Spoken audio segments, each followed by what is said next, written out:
Son actividades primarias y 32 secundarias. Para Estados Unidos está todavía más exagerado este. 80% del PIB en Estados Unidos es servicios. Solo el 1% son actividades primarias. Eso, por un lado, nos muestra la gran productividad del campo estadounidense, ¿no? Pero por el otro lado, nos muestra cómo ha venido perdiendo terreno la, la industria y cómo entonces Estados Unidos tiene una urgencia, ¿no? Muy grande por resolver esto que son su sector secundario. Pero para resolver su sector secundario tiene que afectar los intereses de México. Digamos, fíjense ustedes, hay 32% de actividad secundaria en México y 20% en Estados Unidos. ¿Qué pasaría si a ese 32 le restáramos la maquila y esa maquila se la sumáramos a Estados Unidos? Pues seguramente las condiciones cambiarían radicalmente y encontraríamos una economía industrial, una economía manufacturera más fuerte en Estados Unidos y prácticamente desaparecería o sería muy, muy, muy débil en México. Entonces, eso es lo que quiere Trump. No, no, no, yo no discuto que el tipo sea tonto, sea bastante malo para su comunicación social, sea racista, sea xenófobo y todo lo demás, no lo dudo. Pero un poco lo que yo quiero en esta sesión, siendo un poco o un mucho provocador, decir, desmitificar esto que nos encanta a nosotros en nuestro afán nacionalista exacerbado, sentirnos heridos y decir que Trump es un tarado y que toma decisiones a lo tonto. Y yo creo que no. Yo creo que no. Yo creo que el gabinete de Trump tiene una idea muy clara que es fortalecer su núcleo endógeno de acumulación, fortalecer su industria y para fortalecer su industria, pues justamente el asunto es robarle un cacho del pastel a México. ¿De qué pastel? De la industria maquiladora. Pero no es porque el tipo sea xenófobo y que odia a los mexicanos. Y yo la verdad pienso que eso es más una cortina de humo, algo que ha generado la prensa, que es cierto, pero no miran lo que hay de fondo, ¿no? Lo que hay de fondo es un problema grave en Estados Unidos y la necesidad por resolverlo. Bueno, este, pasando a indicadores, ya más o menos hablé de la estructura productiva y del plan de Trump. Quiero que observen cómo las tasas de interés se mueven de manera muy similar entre México y Estados Unidos. Y por ejemplo, aquí, México siempre tiene que tener una tasa de interés superior a la de Estados Unidos. ¿Por qué? Porque otro problema más que tenemos es la debilidad del ahorro. Nosotros somos deficitarios netos de ahorro. Es más la necesidad que tenemos de inversión que el ahorro nacional que puede financiar esa inversión. Por lo tanto, al tener un ahorro deficitario, lo que necesitamos es ahorro externo. Y para tener ahorro externo, entonces tenemos que tener siempre una tasa de interés superior a la de Estados Unidos. Pero una tasa de interés superior lo que hace es encarecer a la inversión productiva. Entonces fíjense ustedes la paradoja. Como no ahorramos lo suficiente y no tenemos cómo financiar nuestra inversión productiva, tenemos que generar condiciones de estabilidad de tipo de cambio y de inflación. Esas condiciones se generan con una tasa de interés alta para que lleguen el ahorro externo a nuestro país. Pero al hacer eso, automáticamente estamos encareciendo el costo de la inversión productiva, porque entonces al subir la tasa de interés, ahorita tenemos una tasa de interés como del 7%, para los industriales les sale más caro invertir en bienes de capital, en plantas.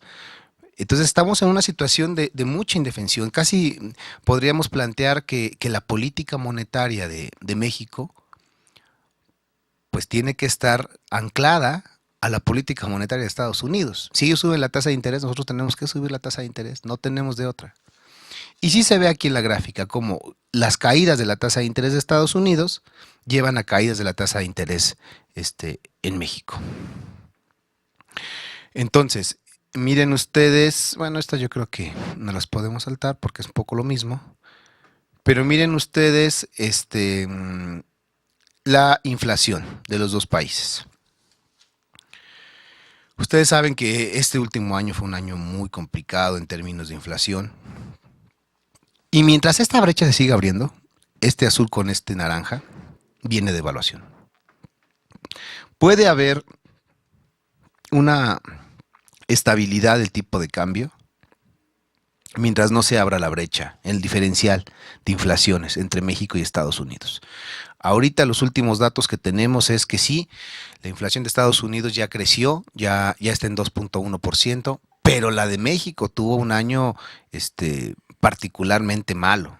Entonces, mientras no se controle la inflación, podemos tener todo el tiempo un riesgo latente a una devaluación y una devaluación más grande. Entonces volvemos otra vez al problema. ¿Cómo controlamos la inflación? Pues sube la tasa de interés. Todavía encarece más el dinero.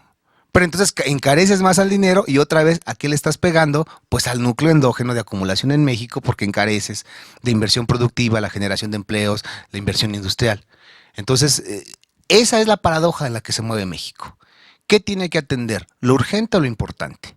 Si tenemos que atender lo urgente, es decir, las variables macroeconómicas, que no se nos vayan, que no se nos vaya a ir el tipo de cambio, pues sube la tasa de interés. Y ni modo, restringe. ¿Qué es subir la tasa de interés?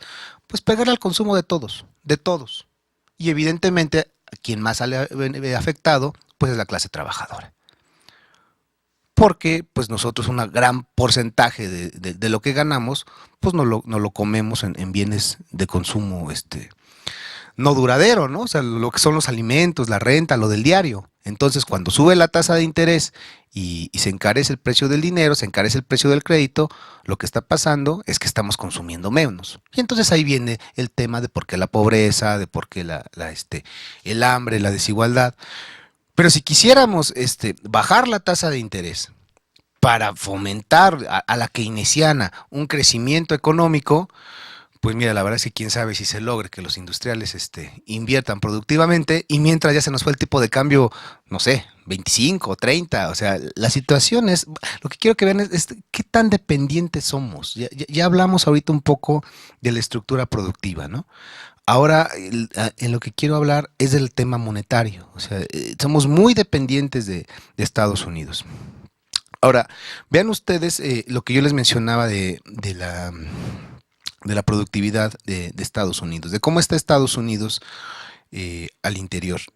Es una situación complicada, complicada. No es tan. Estados Unidos, si bien ha venido teniendo una recuperación más o menos desde 2011 a la fecha, esa recuperación no ha estado basada en un incremento en la productividad. Digamos, no es la década de los 90 en la que la productividad crecía de manera importante. Estamos en una situación de cierto estancamiento productivo en Estados Unidos. Bueno, esta es la productividad particular de la industria manufacturera de Estados Unidos. Bueno, entonces, ante una productividad baja, ante una manufactura débil en Estados Unidos, otra vez estoy provocando mucho, pues lo que necesita Estados Unidos es que su población tenga trabajo y que esa población se capacite y eleve su productividad. Y en ese sentido, la presencia de mexicanos, sobre todo de mexicanos ilegales, pues le estorba. Ellos tienen que ver por sus votantes. A ver, ¿quién llevó a las urnas a Trump?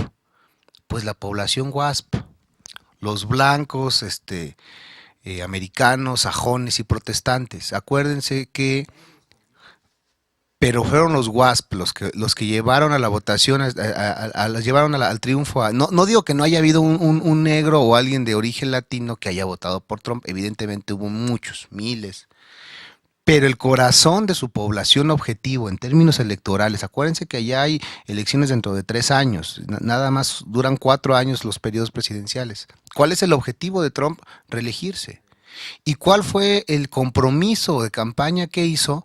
Fortalecer a esa clase media, a ese obrero blanco, clase mediero, que vivía en una situación relativamente buena en la segunda posguerra y que desde finales de los 70 para acá ha caído en una situación bastante mala.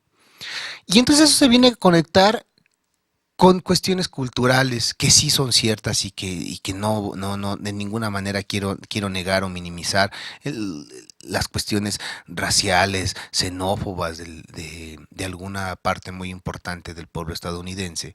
Y entonces ellos se encuentran como chivo expiatorio, el mexicano. Entonces los mexicanos son los que están mal, son los bad hombres, y ellos son los que nos están robando los puestos, ¿no? Y entonces se vuelve muy funcional. No en términos económicos, creo yo, pero sí en términos electorales y políticos, el tema del muro. Miren ustedes este mapa. Los salarios, los salarios mínimos, ¿no? En Estados Unidos. Y vemos que de los 4 estados fronterizos, California, Arizona, Nuevo México y Texas, el único estado que tiene un problema de salarios muy bajos es Texas. O sea, ¿qué podríamos presumir? Que la presencia de mexicanos legales y sobre todo ilegales en el estado de Texas está generando una sobreoferta de trabajo que está llevando a bajar el precio de esa fuerza de trabajo, a tener los salarios muy por debajo.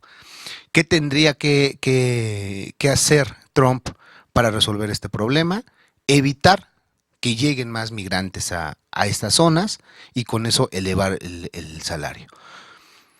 Bueno, pues en realidad observamos que el único estado fronterizo que tiene problemas pues es Texas. O sea que en términos económicos, yo solamente justificaría la presencia del muro en el estado de Texas. Porque mira, en Nuevo México, en Arizona y en California, los salarios son bastante altos. No veo que ayude. Es decir, si evitamos la migración mexicana a esos estados, es posible que se logre y es posible que el salario todavía suba más. Y entonces al subir todavía más el salario, las industrias manufactureras estadounidenses pues se vean menos incentivadas a invertir ahí y más incentivadas a invertir en Tijuana, en Ciudad Juárez, en Nogales, en Laredo, en todas las ciudades fronterizas con México. Es decir, en una de esas, la presencia del muro no solamente no va a ayudar a la economía estadounidense, sino que incluso la va a perjudicar. Vean, este cuadro lo vimos la sesión pasada, vean los salarios, ¿no? En California es tan alto como 10.50 el salario, mientras el mínimo que ya vimos que es Texas está en 7.25. Estos son los estados con mayor presencia de migración mexicana. California, Texas, Florida, Illinois, Arizona, Colorado y Nueva York. El peor es Texas, pero de ahí solamente Florida e Illinois tienen un salario relativamente bajo, digamos $1, solo $1 por encima del mínimo federal. Los demás no. Y ahí está, por ejemplo, Arizona, ¿no? Entonces, voy a hablar al final de la sesión de este tema poblacional, de la situación que se le presenta a Estados Unidos. Bueno, regresando al tema cambiario, vean ustedes cómo se ha comportado el tipo de cambio. Y esta es una gráfica interesante porque de verdad que nos ayuda a molestarnos, ¿no? A molestarnos con el gobierno, porque les decía que entonces la política ha sido generar estabilidad, subir la tasa de interés, mantener la inflación baja, justamente para tener las variables macroeconómicas estables y vean el tamaño de la estabilidad del tipo de cambio, ¿no? O sea, es prácticamente una recta de 45 grados. Es decir, después de hacer tantos sacrificios, ¿no? Digamos, me refiero a sacrificios de tener una política monetaria restrictiva.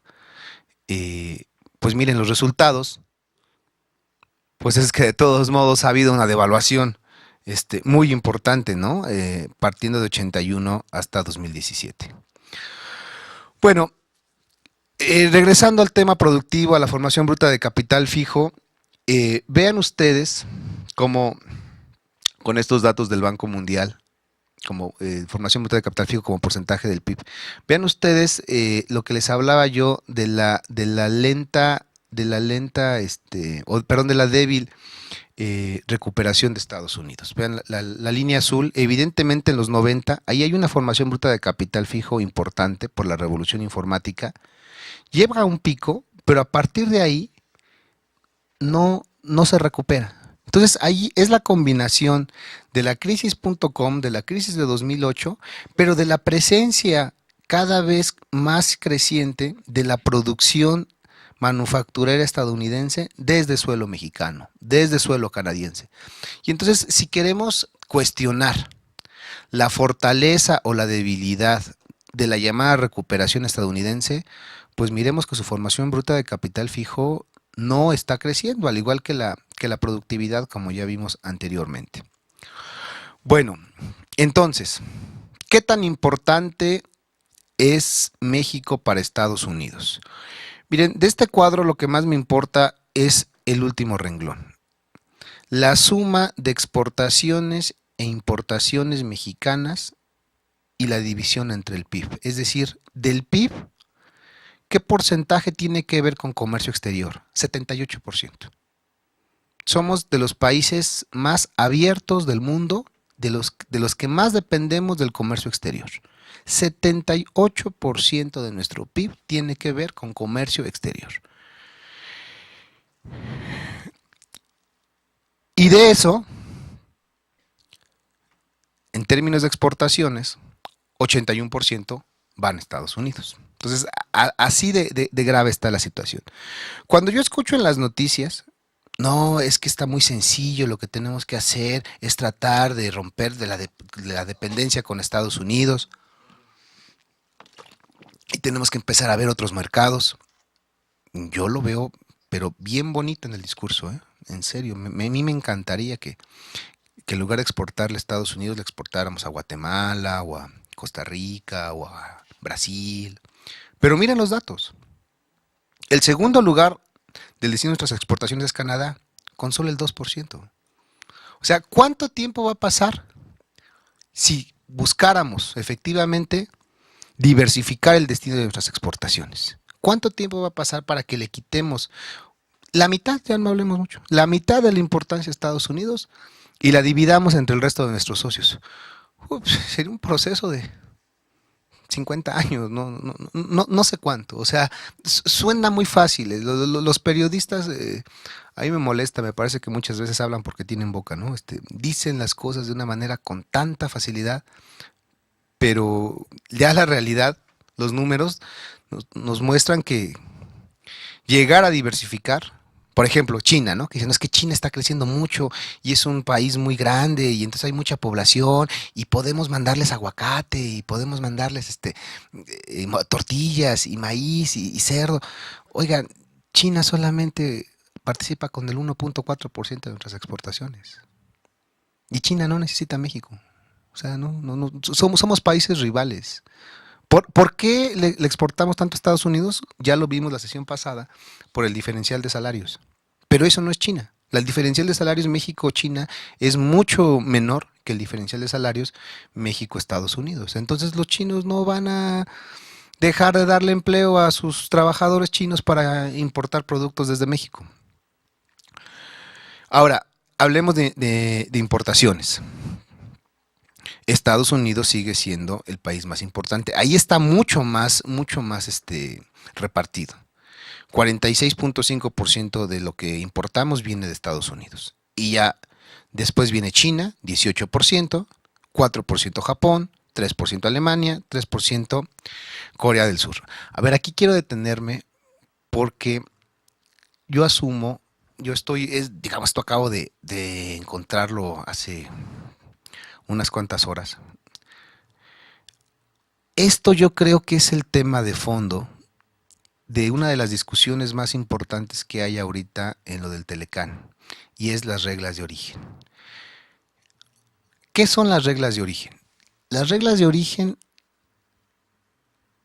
lo que genera es que haya un componente, en el caso de México del Telecán, es del 62%, que el 62% de lo que se produce, perdón, el 62% del componente de esa mercancía se haya hecho con productos de la región. Canadá, Estados Unidos, México. ¿Qué es lo que busca una regla de origen? Tratar de proteger a esa región. Nosotros sabemos, y aquí están los datos muy claros, que tenemos empresas automotrices muy importantes japonesas, alemanas, y ahora tenemos una fuerte presencia de coreanas con la Kia.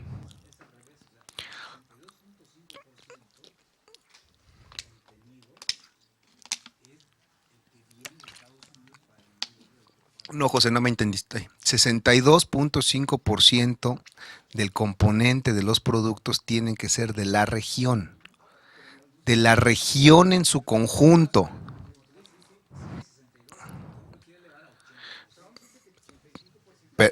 Pero no ha acabado.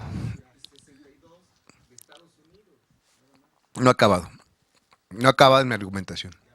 Lo que quiero decir es esto. La Nissan, la Toyota, la Honda producen desde México y una buena parte de la producción se va al mercado de Estados Unidos. Estados Unidos ha perdido mercado en Estados Unidos, es decir, las empresas Ford, Chrysler, General Motors cada vez pierden más mercado adentro de Estados Unidos. Es decir, se les está colando Japón, se les está colando Corea, se les está colando Alemania vía México. ¿De dónde vienen los motores de la Volkswagen de Puebla? ¿De dónde vienen los motores y la tecnología de la Nissan? Pues de allá. Entonces, con las reglas de origen como están, lo que ellos están temiendo es que cada vez más está creciendo la presencia de insumos, de estos insumos tan importantes, de Japón, de Corea, de Alemania, y están llegando a su mercado local. ¿Qué es lo que quieren ellos? Elevar las reglas de origen. ¿Para qué? Pues para encarecer los coches Honda, los coches Nissan, los coches Volkswagen en Estados Unidos. Esa es la intención de Estados Unidos. ¿Qué quiere Trump? Lo que quiere Trump es que el ciudadano común en Estados Unidos compre coches General Motors, Ford, Chrysler. Preferentemente producidos en Estados Unidos. Pero si no, si ya se dio cuenta que no va a poder y que se van a seguir produciendo desde México, está bien. Pero por lo menos que sean esos. Que los gringos no estén consumiendo Jetas en Estados Unidos. O Honda Civic. O Pathfinder. O coches pues de la Nissan. Entonces, ¿cuál es la intención? Encarecer esos productos en Estados Unidos. Me puse a mirar, al rato les presento la página del Trade Map, es la página de la Secretaría de Comercio de Estados Unidos, donde se observa cómo viene creciendo precisamente las autopartes que importa México desde Japón, desde China, desde Corea. O sea, eso es lo que a Trump le preocupa, o eso es lo que a la economía estadounidense le preocupa, que cada vez más están dejando de consumir en Estados Unidos sus propios coches. Entonces, si eleva el componente, las reglas de origen, y eleva la obligación del componente importado, por ejemplo, al 80%, ¿qué va a pasar? Que un coche Nissan, que un coche Volkswagen producido desde México, cuando se quiera mandar al mercado estadounidense, eso no entra en la regla del Telecán. Eso no es un coche producido en territorio del Telecán.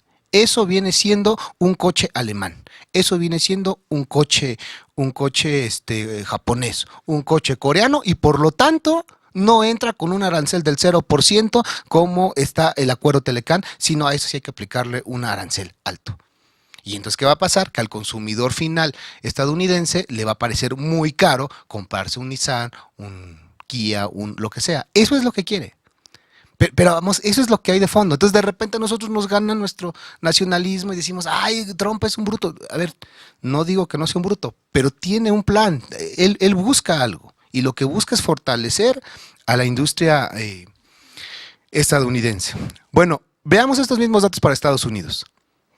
Pues miren, su comercio exterior es el 26% de su PIB. O sea, su núcleo endógeno de acumulación es, pero por mucho, más fuerte que el mexicano. Sí hay un cierto grado de dependencia de la economía estadounidense por la mexicana, sí, pero es muy, muy bajo. 26% de su comercio exterior tiene, de su PIB tiene que ver con comercio exterior, en tanto que México es el 80%. ¿Y dónde está México? ¿Sí? Exportaciones. No. 80% es la suma de exportaciones e importaciones. Es que te dormiste en esa parte.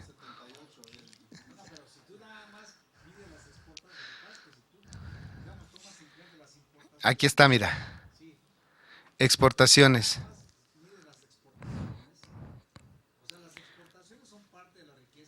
Mira, son 38%. Claro.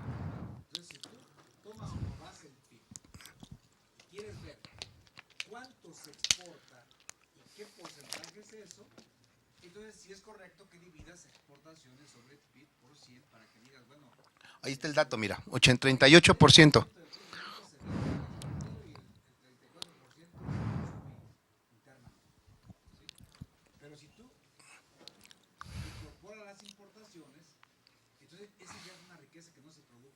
Claro, eso es lo que quería decir, justamente. Pero vean el caso de Estados Unidos. Solo el 26% de su comercio exterior, de su PIB es comercio exterior. Y de ahí, ¿qué tanto tiene que ver México? Bueno, mira, en términos de exportaciones, México no es el principal proveedor de Estados Unidos, es Canadá. Aunque tampoco estamos tan lejos, ¿eh? Solo estamos a 2 puntos porcentuales de Canadá. Y ya después viene China. Es decir, ¿qué tanto ha salido beneficiado Estados Unidos del Telecán? Pues mucho. Sus dos principales clientes son sus socios del Telecán. Canadá 18, México casi 16. Y ya después viene China con el 8. Y vean la presencia ahí de Japón. Y bueno, después Reino Unido.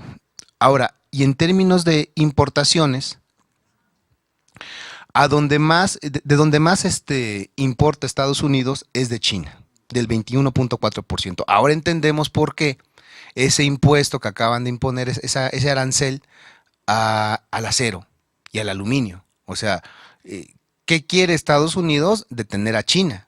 Pero encuentra que China se le ha venido colando vía México, lo que se llama en términos de comercio exterior como triangulación. Hay una triangulación de que China le manda a México y entonces ya desde México con las reglas Telecán, con los aranceles Telecán cero, se mandan al mercado estadounidense.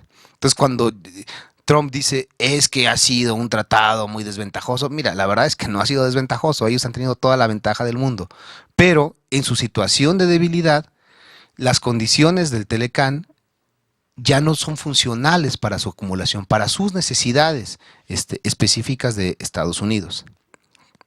Bueno, ¿y cómo es la balanza comercial de México con Estados Unidos? Pues sí, es superavitaria para México. Nosotros le exportamos más a Estados Unidos que lo que le importamos de Estados Unidos. Claro, aquí hay un detalle. De lo que le exportamos mucho es maquila. O sea, realmente no hacemos gran cosa aquí. De aquí me voy a saltar a la balanza comercial para que vean la... Ay, ¿dónde está? Sí, tengo un cuadro de la balanza comercial agropecuaria, quería enseñárselos. Pero ¿dónde está? Aquí está. A ver, yo no sé si se alcanza a ver, pero sí la puedo hacer más grande, ¿no? A ver, ¿cómo está la balanza alimentaria entre México y Estados Unidos? Pues miren, en realidad tenemos... Esta es la de Estados Unidos con México. Es decir, nosotros les mandamos más hortalizas que la que ellos nos mandan. Estados Unidos tiene un déficit en hortalizas, tiene un déficit en frutas y frutos comestibles. Ya vimos el caso de la carne, donde ellos tienen un superávit. Tienen un déficit en azúcar, tienen un déficit en pescados y mariscos, y tienen un déficit en café. Entonces, sí es importante la presencia de México para el mercado estadounidense, pues sí, en cierto sentido sí. Entonces, cuando Trump dice que ha sido un tratado desfavorable para Estados Unidos, pues la verdad es que no, honestamente, para nada. Pero eso es un discurso para mencionar que sí Estados Unidos está en una situación eh, complicada. Yo me atrevería a decir que está viviendo el momento más grave de, pues, de su hegemonía, ¿no? Ahora bien, pero si se acabara el TLC, o si se modificara de manera muy desfavorable para México, pues nosotros sufriríamos, no solamente en el tema comercial que ya vimos, sino en el tema de la inversión extranjera directa. Esa es la inversión extranjera directa que llega a México procedente de Estados Unidos. Como verán ustedes, es muy importante. Aquí solamente tiene el dato, pero por mucho la inversión extranjera directa que más llega a México, lo vimos ayer en la exposición del profesor Noé, es de Estados Unidos. O sea, el principal inversor en México extranjero es Estados Unidos. ¿Y por qué vienen los estadounidenses a invertir acá? No solamente por la cercanía, sino por el Telecán, porque entonces producen desde México y con los aranceles Telecán cero pueden de ahí regresar las mercancías a Estados Unidos. Entonces por ahí sufrirían. Bueno, ¿cómo está el tema de las remesas, ¿no? Que este es otro factor importante. Bueno, aquí se ven los ingresos y los estados que más participan en remesas que vienen hacia México. Vemos que el más importante de todos es California, participa con el 31%, Texas el 14%, Florida el 4%, Nueva York el 4%, Illinois, que ya sabemos que Chicago es una gran colonia de mexicanos, el 5%. Entonces, a ver, ¿por qué es importante este mapa?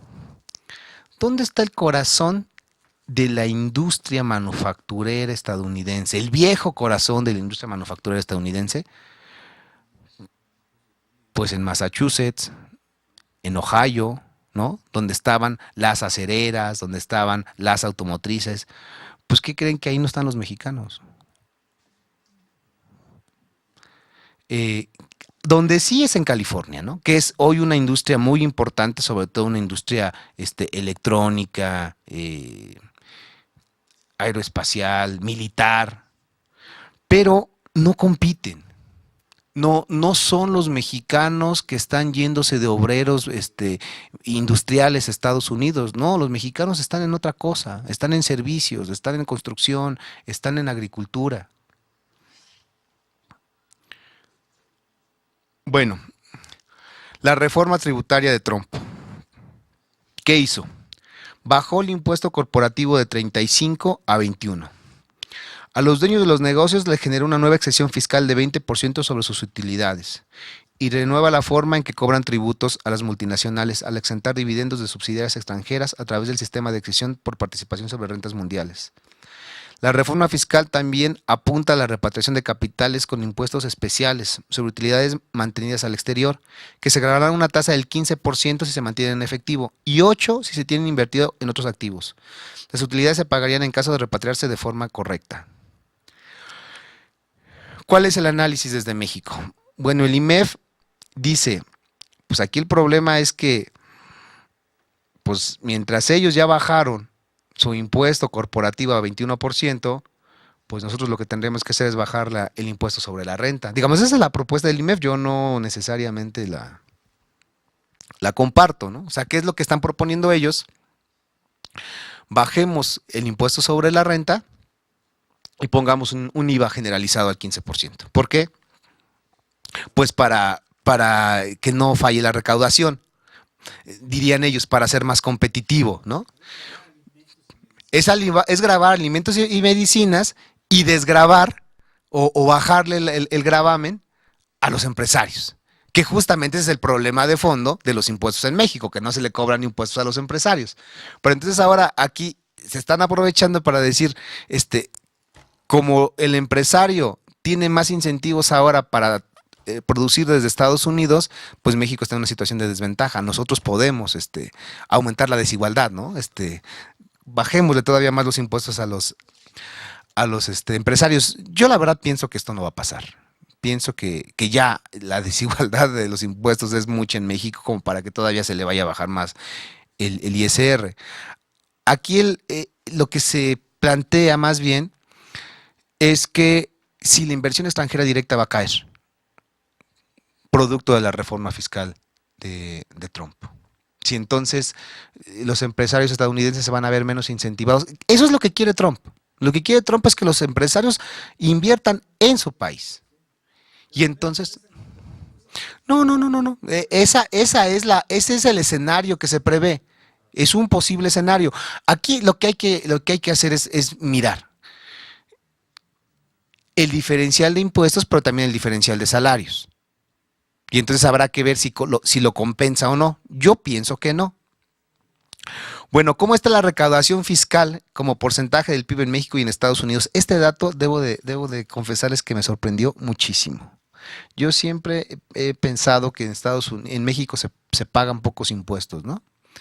Y no me refiero a la clase trabajadora, sino en general, ¿no? Y recaudación fiscal. Y en Estados Unidos se pagan todavía menos impuestos que en México, ¿no? Yo explico esto pues porque el tamaño del PIB, porque es como porcentaje del PIB, pues el tamaño del PIB es más grande. ¿Cómo? Del World Factbook de la CIA. Ahí está la fuente. Está mal la CIA.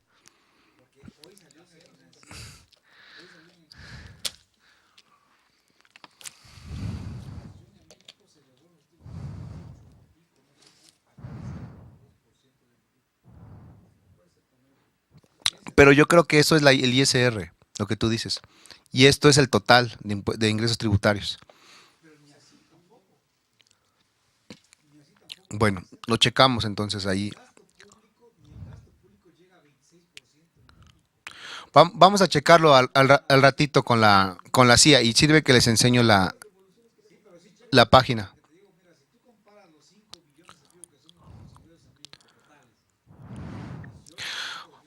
José, pero déjame terminar, ¿no? Porque si no, ya va a ser un desastre.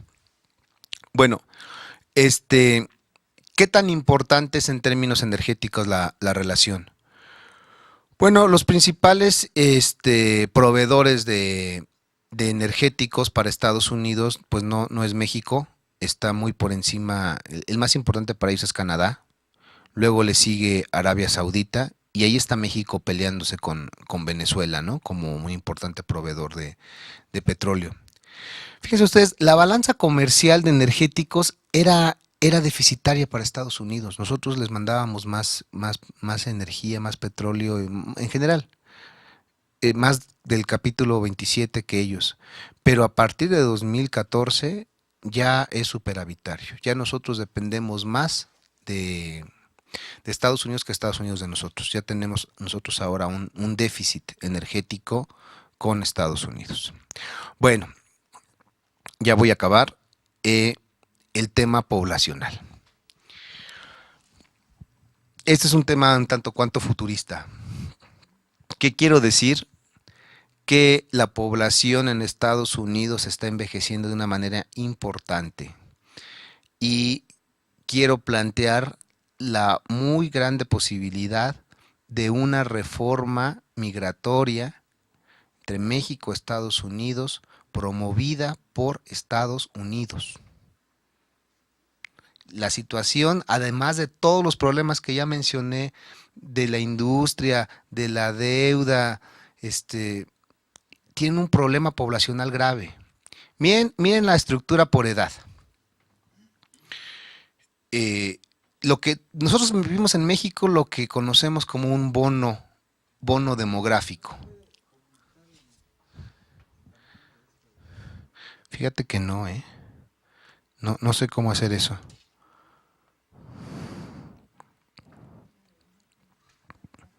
Ahí. Y lo vamos viendo de a poco. Le voy bajando. El de izquierda es México, el de la derecha es Estados Unidos.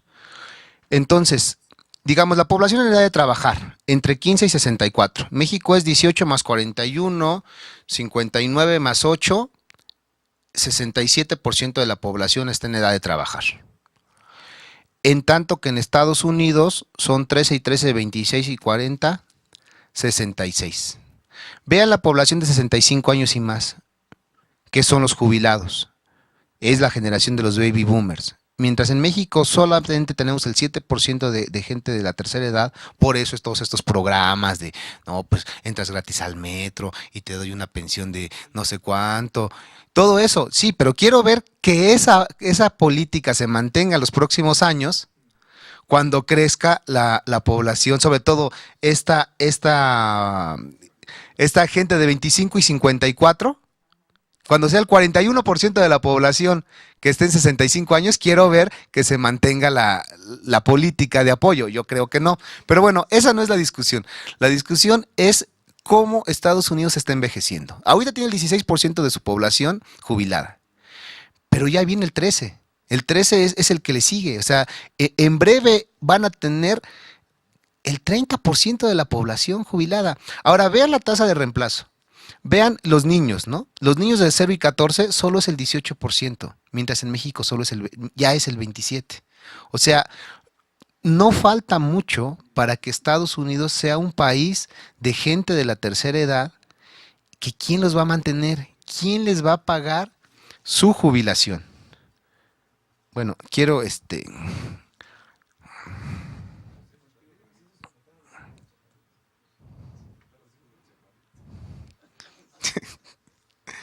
Ay, José, eres tremendo, de veras. Mediana de la edad. Mientras en México la mediana de la edad está en 28 años, en Estados Unidos está casi en 40, está en 39. La esperanza de vida, 80 años para Estados Unidos. Y si son mujeres, 82. Esto está mal, no puede ser 19, aquí se equivocaron los compañeros, debe ser 79 para mujeres. Es decir, en México vivimos menos que en Estados Unidos.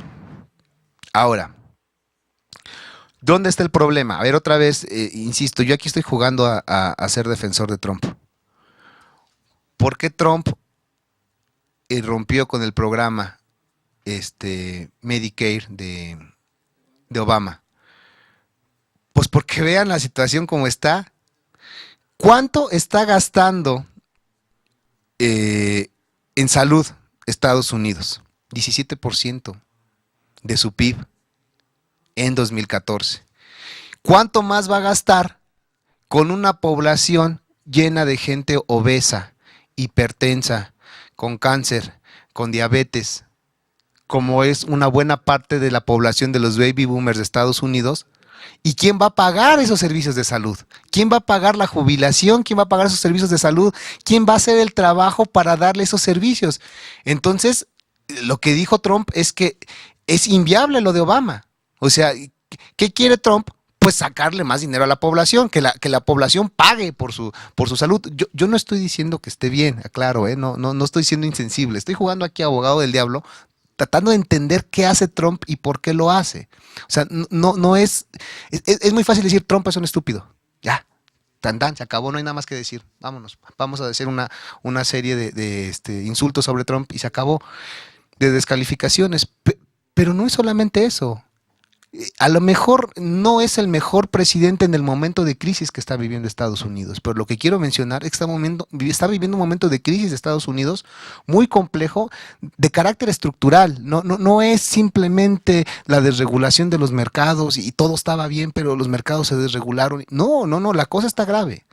Entonces yo me atrevo a decir dos cosas. Primero, que no me parecería descabellado llegar a pensar en una reforma migratoria, porque entonces Estados Unidos necesita quien trabaje en Estados Unidos, quien pague impuestos en Estados Unidos a bajos costos, con bajos salarios, y entonces que Estados Unidos venga y nos toque la puerta y digan, oigan, no tienen mexicanos para mandarnos, no tienen alguien que quiere ir allá a trabajar y que pues que consuma y que pague impuestos y que me active la economía, porque pues, dos, no es descabellado pensar entonces una migración masiva de jubilados estadounidenses pagan, cobrando en dólares y viviendo en pesos mexicanos, viviendo acá, con un clima mucho más benévolo, con servicios de salud mucho más baratos. Es abismal lo que cuesta, por ejemplo, el servicio dental en México respecto a Estados Unidos. Pero abismal, estamos hablando de 10 veces, así. Entonces, no se me haría extraño ver que masivamente vengan jubilados estadounidenses a vivir en Estados Unidos. Al cabo, ellos ganan en dólares, ¿no? Ya lo hacen, pero que crezca todavía más, ¿no? Y para finalizar, yo pienso que lo de ayer para mí, fue muy sintomático. Eso que hizo Trump ayer de exentar del arancel de aluminio y de acero al Telecán, a México y Estados Unidos, perdón, a México y a Canadá, yo creo que está dando visos que está observando que a Estados Unidos no le conviene así, simple y llanamente romper con el Telecán. Evidentemente a México le conviene menos, ese sería el más perjudicado, pero que las propias empresas estadounidenses no van a dejarlo, no van a dejar que rompa con el Telecán.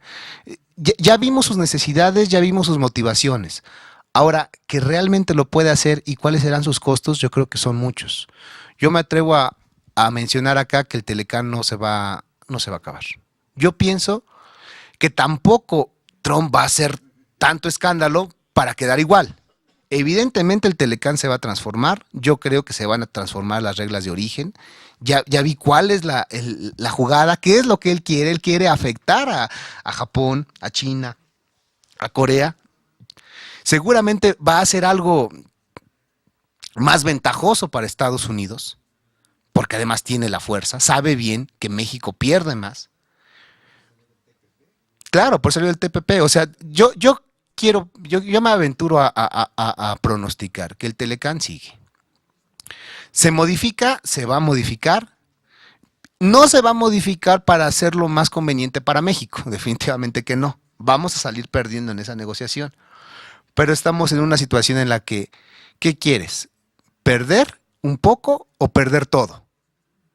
Y entonces, pues la verdad es que lo que van a terminar haciendo los negociadores mexicanos, pues es minimizar las pérdidas, hacer un Telecán distinto, algunos aranceles, algo van a tratar de proteger a la industria estadounidense, pero yo pienso que no se va a acabar. Bueno, yo con esto concluyo. Yo no sé si pasamos una ronda o quieren que les enseñe lo del factbook para que vean las cifras que a Vargas le preocupaban, o qué hacemos. Ustedes díganme.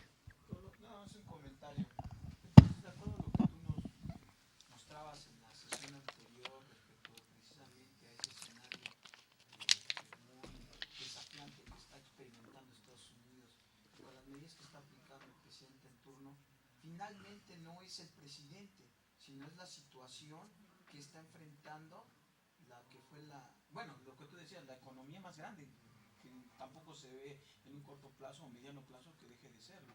Entonces ni siquiera es Trump, más bien puede ser otra persona que no necesariamente Trump y que posiblemente haya tomado o podría tomar esas mismas medidas. Pues yo concluiría con lo que dije, y retomando tu pregunta, yo diría, si Hillary Clinton hubiera ganado, o si hubiera ganado Bernie Sanders, yo creo que a lo mejor cambiarían las formas. Evidentemente, los tweets agresivos, una serie de descalificaciones que ha hecho Trump, probablemente DACA, por ejemplo, sí cambiaría, ¿no? No se hubiera metido con DACA, Hillary Clinton o Sanders, pero la política económica hubiera sido la misma. ¿Por qué pienso esto? Porque en el último año de Obama, ya se perfilaba esto. En el último año de Obama, en el último informe de Obama, el documento se llama Economic Report of President, sale todos los febreros. En el último Economic Report of President de Obama, Obama ya está diciendo, necesitamos fortalecer la industria manufacturera estadounidense. Yo convoco a todas las industrias que han hecho grande a Norteamérica que regresen, les voy a dar un plan especial de tributación y nadie lo peló. Nadie lo peló, o sea, Obama agarró y lanzó su discurso y dijo y habló de la manufactura, necesitamos fortalecer, oiga, nos está yendo muy mal, y nadie lo peló. Entonces, ¿qué tenía que haber hecho el siguiente presidente? Oye, bueno, mira, ya te invité, ya te dije por las buenas, regresa, te necesita el país, va a ser, no va a ser por las buenas, pues va a ser por las malas. A ver, ¿cómo le hago para encarecer tus costos de producción desde afuera? ¿Cómo le hago para jalarte?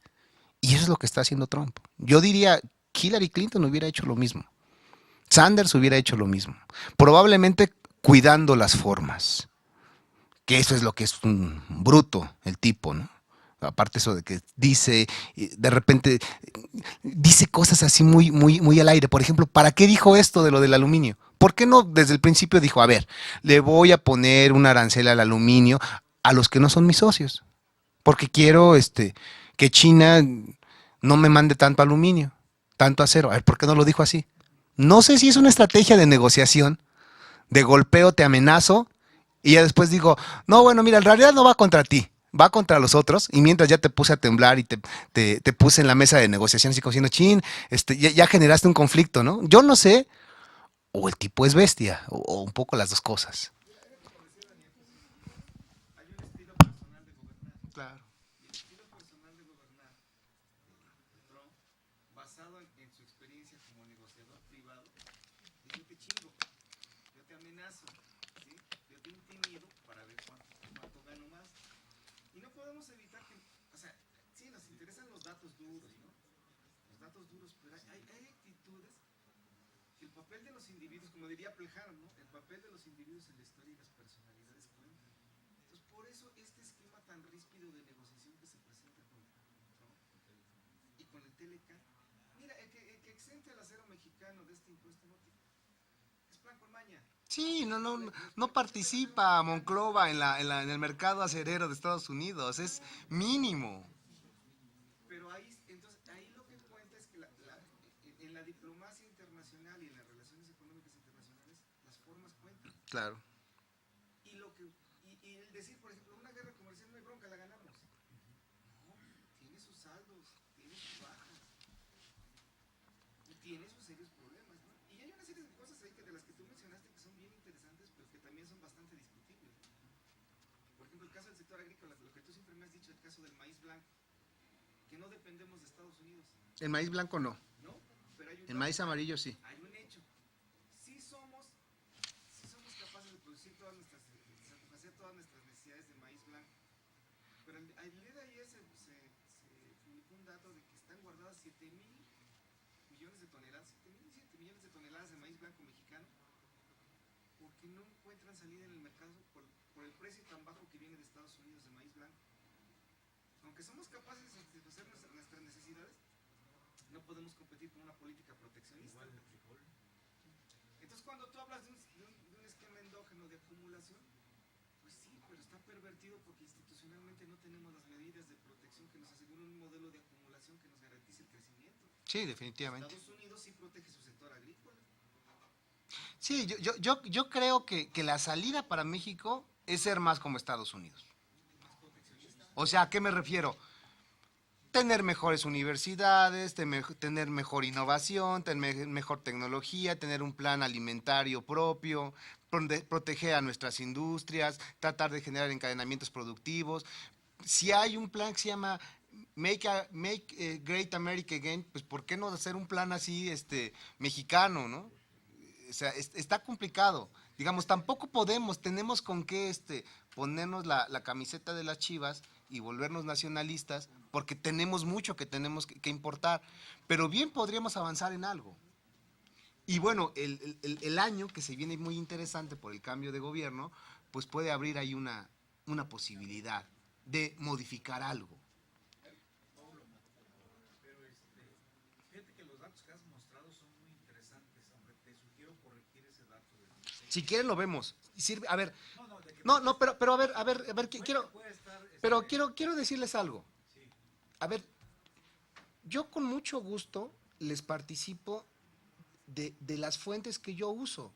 Yo simplemente lo que yo quiero es enseñarles yo qué hago y pues digo, yo no sé si esté bien o está mal. No es la discusión de si está bien el dato o no. Simplemente es presentarles las bases que yo uso para que después ustedes las usen en sus investigaciones, en lo que ustedes estén haciendo. O sea, Bueno, pero esa última no la vamos a usar porque está incorrecta. bueno, ¿qué te parece que lo vemos? Mira, Oye, Pablo, ¿y si nos podría hacer favor de enviárnoslas a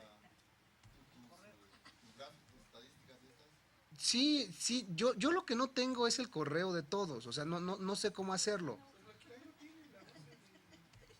Miren, entonces yo pongo World Factbook y entonces es la página de la CIA y ahí hay información de todo el mundo. Lo que no hay es información histórica. Nada más reciente. Sí, es una foto, no es una película. Entonces, por ejemplo, ponemos México. Pues el tipo que reportó eso lo reportó. Pero a ver, José, a lo mejor yo lo capturé mal. Miremos. Ah, ya. Puede ser que haya sido un error mío. Aquí no sería falta. Entonces, ¿qué estábamos viendo? ¿Cuál era? Sí, la proporción. Entonces, miren, aquí hay información geográfica, de población, de gobierno, de economía, de energía. Veamos economía. Impuestos. Mira, la importación de maíz. Ah, bueno, México le está comprando maíz a Brasil. A ver, ahorita podemos ver ese tema de lo del maíz. Me dicen si lo encuentran, ¿eh?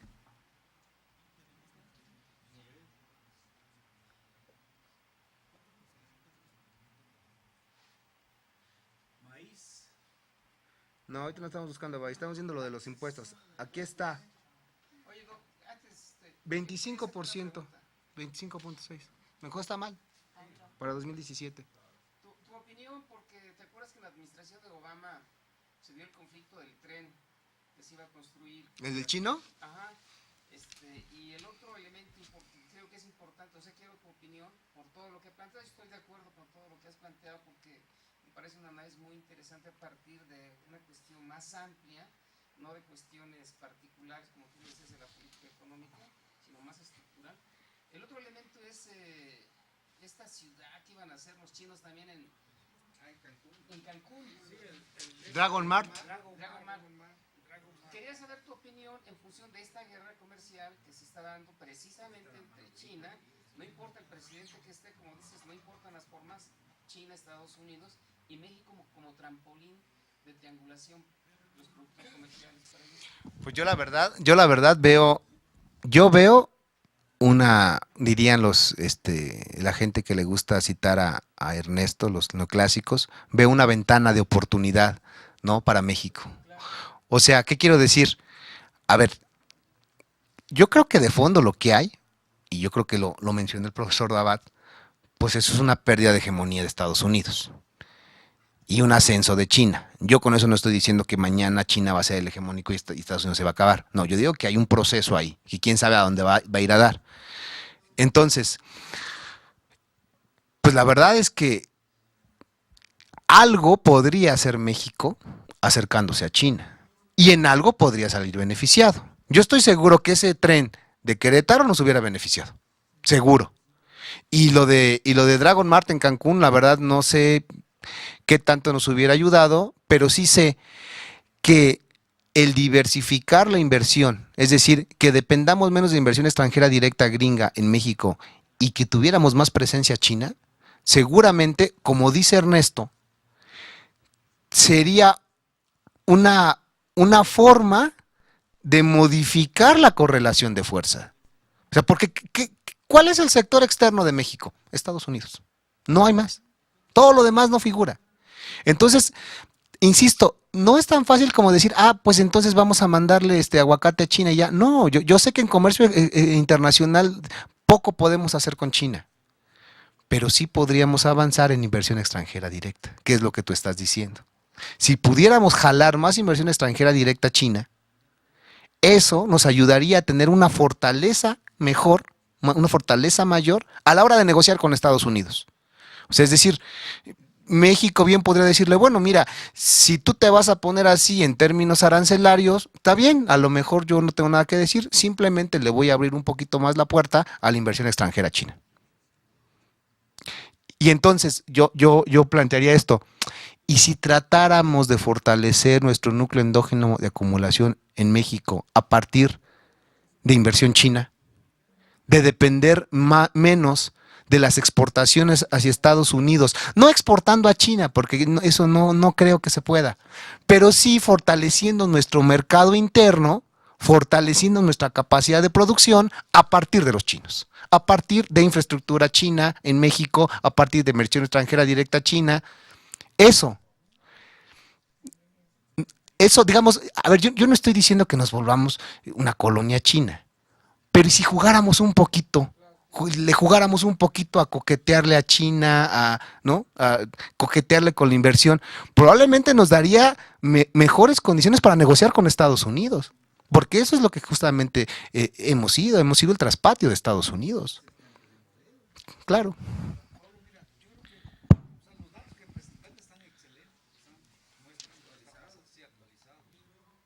Pero yo creo que habría tres cosas que habría que incorporar en ese análisis.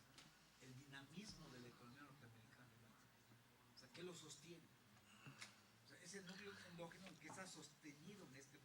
Fíjate que eso lo vimos la sesión pasada. Pues yo no vine, pero de todo modo lo recalco porque esta es una cuestión que es insostenible para Estados Unidos. O sea, Estados Unidos no puede ser toda la vida, no puede estar dinamizado toda la vida por el endeudamiento de sus agentes.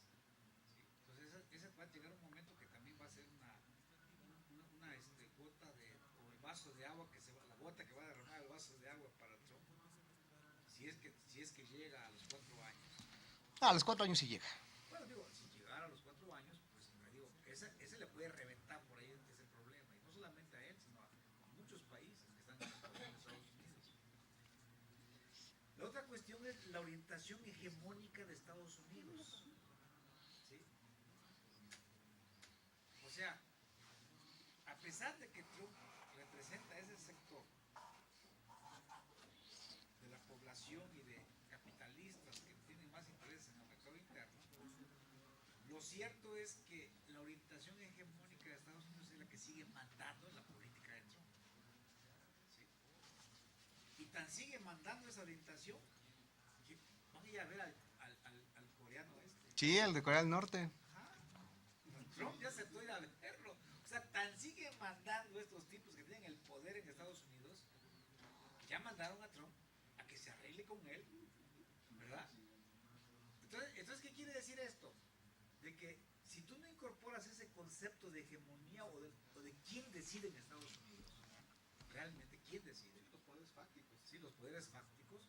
Lo cierto es que Trump también está atrapado por estos poderes fácticos. Es que todo eso lo vimos la clase pasada. Todo eso que estás diciendo. Está bien, todo. No, eso que estás diciendo, ¿verdad? A ver, la clase pasada trató de decir que hay un problema, hay una ruptura en el bloque hegemónico estadounidense. Y ahorita hay una recomposición. Y entonces mencioné cómo están los bloques, cómo hay un cambio, quiénes fueron los empresarios que apoyaron a Trump y quiénes eran los que apoyaban a Hillary Clinton. Y entonces, en la discusión de la ley Dodd-Frank, en la discusión de la regla Volcker, lo que hay de fondo es que se están peleando la hegemonía empresarial, corporativa en Estados Unidos. O sea, Estados Unidos tiene ahorita una gran bronca. Tiene una bronca afuera, está perdiendo hegemonía mundial, pero adentro hay una ruptura de su bloque. Fíjate que hicimos una investigación, tenemos como un mes monitoreando algo. Es más, lo voy a poner aquí. Tenemos un mes con Davat monitoreando este concepto. A ver si me acuerdo, a lo mejor estoy equivocado. Estamos monitoreando Estado oligárquico Estados Unidos. Sí que es la discusión que están abriendo los sociólogos. Es esto. democracia o oligarquía. Tenemos un mes monitoreando este tema. Lo que se está planteando, que hay un cambio en la oligarquía en Estados Unidos. Nos pusimos a ver esto, miramos la cantidad de información que hay sobre esto, del régimen político, del cambio en el bloque hegemónico en Estados Unidos. Es una cosa brutal la que se está escribiendo sobre ello. O sea, está en boca de todos. No es Sergio Ordóñez, no es Carlitos hablando de Gramsci. No. Los gringos están diciendo, hay un problema gravísimo en Estados Unidos. Se está transformando la oligarquía estadounidense. Te digo que tenemos como un mes monitoreando esto. La verdad es que ya nos paramos porque si no nos vamos a perder. O sea, hay tanta información, tantos detalles, tantas cosas están pasando al interior de Estados Unidos en eso que te interesa de lo político, que la verdad es que se puede escribir un libro completo de eso. Entonces, si te interesa, yo tengo un artículo de un par de autores que no te puedo decir el nombre porque tienen unos apellidos rarísimos, no sé qué diablos sean. Digo, son gringos, pero con apellidos rarísimos, Miss Rush y quién sabe qué. Que me parece un buen artículo porque sintetiza cómo se está dando ese proceso de cambio en la hegemonía al interior de Estados Unidos. Pero eso, insisto, es algo que está en boga en Estados Unidos. O sea, son muchos los académicos, no estoy hablando de Chomsky, de Petras, de los izquierdosos radicales, no, estoy hablando de gente de Harvard, del MIT diciendo, hay un problema de transformación del bloque hegemónico en Estados Unidos. O sea, por eso yo decía la sesión pasada, oigan, yo creo que hoy el análisis marxista es más útil que nunca. O sea, ¿qué está planteando Trump? Tenemos que desarrollar las fuerzas productivas en Estados Unidos porque las hemos debilitado. ¿Qué están planteando los politólogos? Oye, hay una lucha de poder adentro que no se ha logrado generar un consenso y es una de las cosas que está generando mucho problema, muchos desajustes. Entonces yo me atrevería a decir, oye, pues los analistas políticos, económicos se están volviendo marxistas. Porque ya no es el mercado, ya no encuentras el discurso de la mano invisible, de la desregulación de los mercados, lo que va a hacer Estados Unidos grande. No, ya eso ya se murió. Tampoco tenemos una política keynesiana, dicen, no, es que el Estado, no. O sea, ¿qué es lo que hay? Perdón, yo así lo veo, yo veo marxismo. Yo veo marxismo en el fondo de los analistas económicos, de los analistas políticos. Les enseñé la sesión pasada el plan de manufactura del principal asesor económico de Trump. Oye, digo, si eso no es marxista, ¿qué es? Acaba de renunciar. Y el que acaba de renunciar está diciendo, se necesita fortalecer la manufactura. Se necesita, ¿no?, generar, diría, DMD, porque la fuerza de trabajo... Hay una transformación importante. Aquí lo interesante es que mientras eso está pasando en el mundo real, en la Facultad de Economía seguimos teniendo manuales de teoría neoclásica. También otra cosa que quería comentar es en relación a la cuestión del aumento, de la reducción de impuestos en Estados Unidos. De que no es tampoco un automático la idea de Trump de querer elevar la inversión fija bruta en Estados Unidos o reducir ¿cómo se llama? Los impuestos, porque no depende de la reducción de impuestos el problema de la inversión fija bruta. Yo creo que ese es el plan de Trump. Que lo vaya a lograr, no creo que lo vaya a lograr en automático. Depende fundamentalmente de la rentabilidad que hay Claro, en las económicas. claro, El claro. empleo y la inversión dependen de eso, la rentabilidad que hay. Entonces, no es en automático. No. Eso. No es en automático. Yo insisto, yo creo que Es una buena intención. Pero es buena intención. Yo creo que Trump está haciendo una serie de medidas desesperadas, centradas en los intereses de Estados Unidos. Que en el camino nos salimos nosotros afectados, pues la verdad es que sí, salimos afectados, pero no es por odio a nosotros, es porque él quiere fortalecer su economía. Los datos que mostraste pues van en la línea de ver las tendencias Bueno, que efectivamente lo ilustran. ¿qué les parece que les enseñe la parte comercial? Para que tomen nota por si les sirve. Miren, yo he encontrado una página muy buena, se llama Trade Map. O sea, yo les comparto, pues, ¿no? Sí, Por si les llega a ser útil. Entonces ponen Trade Map. Esto es una página de la Secretaría de Comercio de Estados Unidos. Tiene la ventaja de que pueden ponerle en español, en inglés, en francés. ¿qué te ¿no? piden, perdón? ¿Qué te piden? Nada. Esos huecos están ahí. ¿Qué te piden? Ok. Vamos a suponer, ¿qué queremos, qué quieren que veamos? ¿Importaciones, exportaciones? ¿Qué quieren? Importaciones. Entonces, veamos de México. Entonces pones México. Aquí están las importaciones de México. ¿Qué podemos ver? Podemos ver las importaciones de todo. O podemos ver las importaciones por producto. ¿Qué quieren ver? No, te desagrega todo, pues. Si quieren ver todo, pues le ponemos total. Ahora, podemos mirar de dónde. Podemos verlo de un país o podemos verlo del mundo. ¿Qué quieren? Uno quiera. Claro, eso lo van a ver aquí en los capítulos arancelarios. Ahí hay todos los productos que existen. Empieza con lo que tiene menos valor agregado, que son animales, y termina con computadoras, con tecnología. Entonces, por ejemplo, aquí vemos esto, ¿no? Series anuales. País, región, vamos a poner mundo.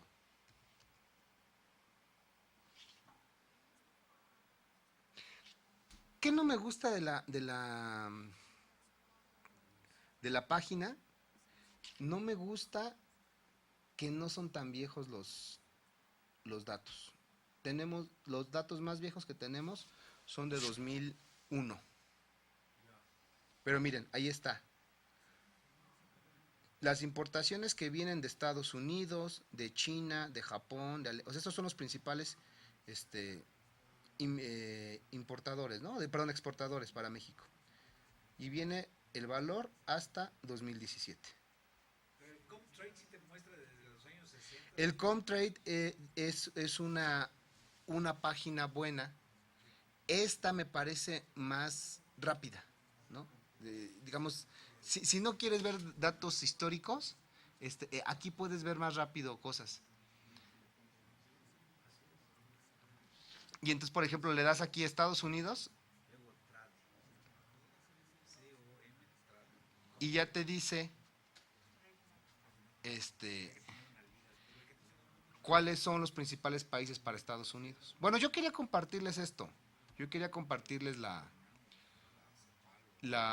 página para que pues ustedes ahí se metan en sus investigaciones y por si les es útil, ¿no?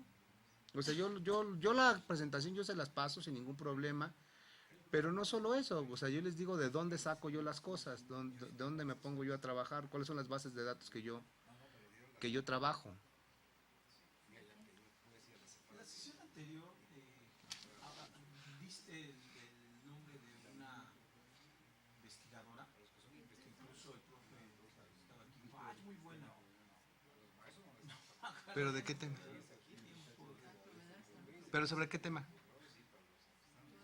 O de qué estaba hablando, es que no. Paulo, ¿verdad que el Comtrade no se lo dan a cualquiera ni para entrar ahí? Casi en todas las páginas, incluso en esta, hay dos versiones. Eso también es importante que lo digas. Hay una versión para el público. Esta que estamos viendo es la versión para el público. Y hay una versión con información más especializada para suscriptores. La UNAM es un suscriptor. Entonces, por ejemplo, la OCDE, la página a la que tú puedes accesar desde la UNAM de la OCDE es mucho mejor que la de como cualquier Juan Pueblo. Entonces, ¿cómo le haces? Bueno, mira, es tan fácil como que te pongas a trabajar en la UNAM. Tú te metes a la OCDE o te metes al Comtrade o te metes a esta y ellos ubican la IP de la UNAM no te ponen restricciones. Pero ¿Consigue la IP de la UNAM? no, ya viene automático. Es como llamar por teléfono. O sea, llamas por teléfono y ahí se ve el número. Ahí está tu dirección. Entonces, no. Ahora, para trabajar desde su casa, lo que yo les recomiendo que hagan es que se metan a DG Biblio. Desde ahí, desde DG Biblio, les van a decir, a ver, ¿usted es trabajador de la UNAM? Sí. A ver, dígame su número de trabajador.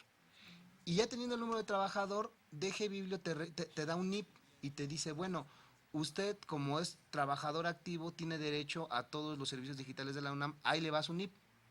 Entonces tú lo generas. Ya lo tengo yo. Bueno, con esos datos, con tu número de trabajador y con tu NIP, con eso accedes a eso. Por ejemplo, te vas a Comtrade y te dicen, oiga, pero pues esto es restringido. Enséñeme que usted es suscriptor. Ya, te metes. A mí me dio la CEPAL, fui a la CEPAL y allá me lo dieron. Ah, bueno, esa es otra La cosa. biblioteca de la CEPAL, ahí también pueden ir y pedirlo. Ahí, presidente Mazarik, el cuarto piso. Sí. Sí, pues es que hay que estar vivas. Sí, pues yo con eso cierro. Yo no sé si tengan algún otro comentario, alguna otra base de datos que quieran que les comparta. Contrail sí está mejor que eso. Mira, Comtrade se me hace más difícil de manipular. Este es mucho más amigable. Manejar Contrail te saca información de todo. Comtrade tiene cifras más históricas. Esa es la ventaja. De 60 para acá. Pero esto es más. Pero fíjate que también yo tengo mis dudas. Miren, yo ando investigando lo siguiente. Yo ando investigando el papel de México en la revolución informática. O sea, acuérdense que México cae en crisis en diciembre del 94 y sale de la crisis así. Y justamente el boom de la maquiladora, el punto más alto de la maquiladora es 2001. Entonces, yo lo que quiero investigar es qué tanto las computadoras que se produjeron, que vendió Estados Unidos en la segunda mitad de los 90, qué tanto eran ensambladas en México. Y entonces esta página no me sirve porque esta página tiene cifras de 2001. Yo justamente quiero cifras de los 90. Lo que pasa es que nada más Comtrade sí te da ese aparecen dato. datos de 95, 96. Entonces me metí a Comtrade y Comtrade te ofrece datos de los 60. No, hombre, pues yo estaba feliz. Los bajo, ceros. ¿Cómo? No tenía para esa parte. Aparecen hasta ¿No tiene? 56. Ah, no, yo creo que le pudiste manejar la información. No tiene. Y lo que me ofrece Comtrade es información de 98 para acá. Me sirve. Ya le gané 2 años, 3 años. Pero no el resto. No, a ver, creo que manejaste mala información ahí. ¿Por qué el Jensen se metió a manejar eso? Él sacó hasta un artículo en Heterodoxy número 1, creo que no, Ernesto. Y ahí fíjate la información de qué año maneja y no es de 2098 ni 2001, es desde 90 para acá. Entonces yo creo que ahí es un problema de que no supiste cómo manejarlo, porque el negro fue a tomar su curso a la CEPAL para que le dijeran cómo se manejaba el dato. No, te lo tengo que decir para que sepas que él se aprendió a manejar esa información desde cómo le indicaron en la CEPAL. Cosa que yo no hice, yo no fui y pedí mi NIP, cabrón. Bueno, quisiera nada más decirles que no tengan ninguna duda, la próxima sesión sí va a haber sesión. ¿Quién va a estar? No sé quién vaya a estar, la verdad es que no sé cómo siga el orden, yo no sé si ya viene el bloque de Basabe o el bloque de Sergio, pero no tengan duda, ¿no? Porque ya ven que la clase pasada De todos modos, ya le comenté hasta a Dabat que sí es importante que ya vuelva a hegemonizar su parte, ¿cómo se llama? mira, José, Su módulo. yo la verdad es que le voy a comentar, pero sí mucho les agradecería que ustedes lo comenten. Por ejemplo, tú que tienes comunicación con él, yo creo que sería muy útil que tú se lo dijeras. Y todos los demás, yo sí quisiera que le expresen sus inquietudes, sobre todo a Jesús. Seguramente que Jesús va a venir a entregarle sus constancias y eso, pero la verdad es que yo veo que ha habido mucho descuido de parte del Proglocode y la verdad es que no tengo yo mucho que hacer. no quiero hacer, pues. O sea, no quiero yo echarme a cuestas el Proglocode y decir yo lo voy a levantar, pues porque entonces yo tendría que dejar de hacer esto que estoy haciendo. Pero yo la verdad pienso que, miren, la verdad es que yo creo que los tres profesores, Basabe, Ordóñez, Dabat, muy bien tienen recursos, muy bien pueden, como en antaño, tener a alguien que se encargue de hacer eso, ¿no? Ese alguien se llamaba Pati Montiel, pues, o sea, que no lo dejen morir, ¿no? Pero lo que yo no quisiera es entonces yo ser el que lo rescate, porque es que no, o sea, ya dejas de hacer tus cosas de investigación. Comprar papitas calientes. Sí, no, exactamente, José, lo dijiste de la mejor manera. Yo no quiero comprar la papa caliente. Yo, por supuesto que cuando nos hemos reunido, yo les hago sentir, por ejemplo, yo les he planteado una cosa. ¿Por qué no hacemos un diplomado? ¿Por qué no esto que sea un diplomado con valor oficial? Un diplomado. Así es.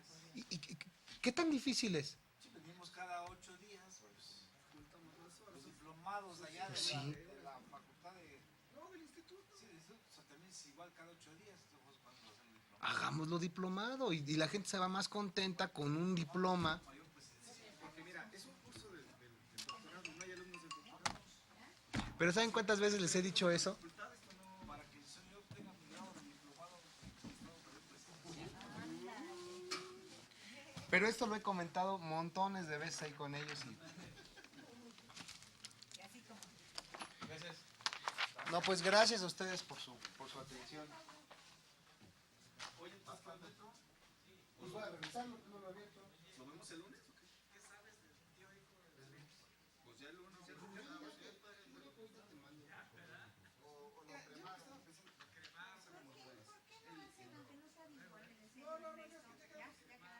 Le mandé a seguir la pista a sus hijos.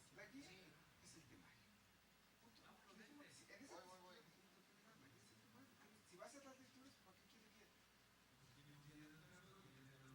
El temario de la materia. Si tú dices que hay que pedir el control de las cosas, El control es de toda. Así como gordito.